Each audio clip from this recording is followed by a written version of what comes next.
حج کے 5 دن ہیں. آپ پہلے تھوڑی دیر کے لیے جو نا یہ جو حاجیوں پر میں نے دیکھا ہے مینا کے دن جب قریب آنے والے ہوتے ہیں نا تو حاجی گھبرائے مل رہے ہوتے ہیں, کیا ہوگا, خیمے میں کیسے رہیں گے, رش بہت ہوگا, احرام کتنے دن پہننا پڑے گا.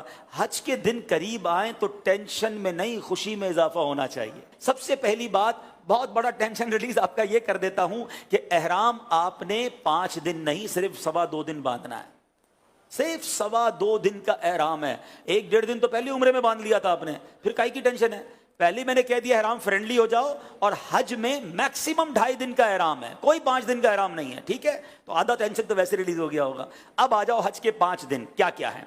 8 ذوالحجہ, 9 ذوالحجہ, 10 ذوالحجہ, 11 اور 12. ٹھیک ہے, یہ 5 دن حج کے جو اہم مناسک ہیں وہ اس کے اندر ہیں. 8 کو ہم نے کہاں جانا ہے, انشاءاللہ مینا جانا ہے. کہاں جائیں گے؟ ظہر کی نماز سے پہلے مینا پہنچ جائیں, اور 5 نمازیں مینا میں پڑھنی ہیں. ظہر, عصر, مغرب, عشاء اور فجر. فجر پڑھیں گے وہ کون سا دن ہو جائے گا؟ ویری گڈ, کون سا دن ہو جائے گا؟ 9 کا دن. 8 کی ظہر سے لے کر 9 کی فجر تک ہم نے مینا میں رہنا ہے. 5 نمازیں پڑھنا مینا میں سنت ہے. اب 9 کی فجر کے بعد یاد رکھیے گا, حج کا crucial day, most important day of حج, جس کو وقوف عرفہ اور جس کو یہ کہیں کہ وہ رکن اعظم ہے حج کا, اس کے بغیر حج ہی نہیں ہو سکتا, اور وہ ہے عرفات کا دن. اور اب یہ دن آ گیا ہے 9 ذوالحجہ, یہ یوم عرفہ کہلاتا ہے.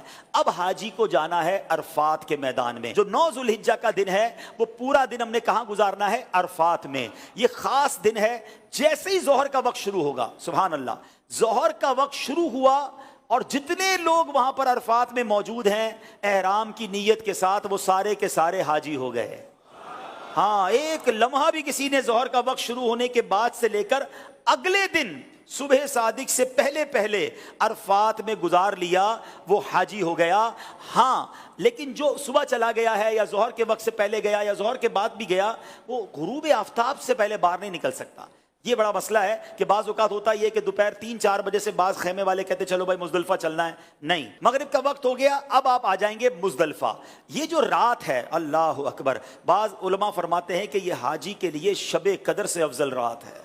یہ بڑی مبارک رات ہے, دعاؤں کی قبولیت کی رات ہے. پتھریلی زمین پر وہ مزہ آتا ہے جو 5 اسٹار ہوٹل کے بیڈ میں مزہ نہیں آتا. اللہ کی رضا کے لیے لوگ زمین پر پڑے ہوئے ہوتے ہیں. تو بہرحال یہ رات وہاں گزاریں گے. اب آ گیا 10 کی صبح. پاکستان میں 10 تاریخ کو ہم کیا کرتے ہیں؟ قربانی کرتے ہیں نا. حج کا دن ہوتا ہے, عید کا دن ہوتا ہے نا, آج ہی بڑی زبردست عید مناتا ہے. 10 تاریخ کو پہلا کام ہم نے کرنا ہے کہ ہم نے رمی کرنی ہے, ہم نے شیطان کو کنکریاں مارنی ہیں, اس کے بعد قربانی کرنی ہے, اس کے بعد حلق کرنا ہے. یہ 3 کاموں کی ترتیب یاد رکھیے گا. پہلے کیا کرنی ہے؟ رمی کرنی ہے, پھر اس کے بعد قربانی کرنی ہے, اس کے بعد حلق کرنا ہے.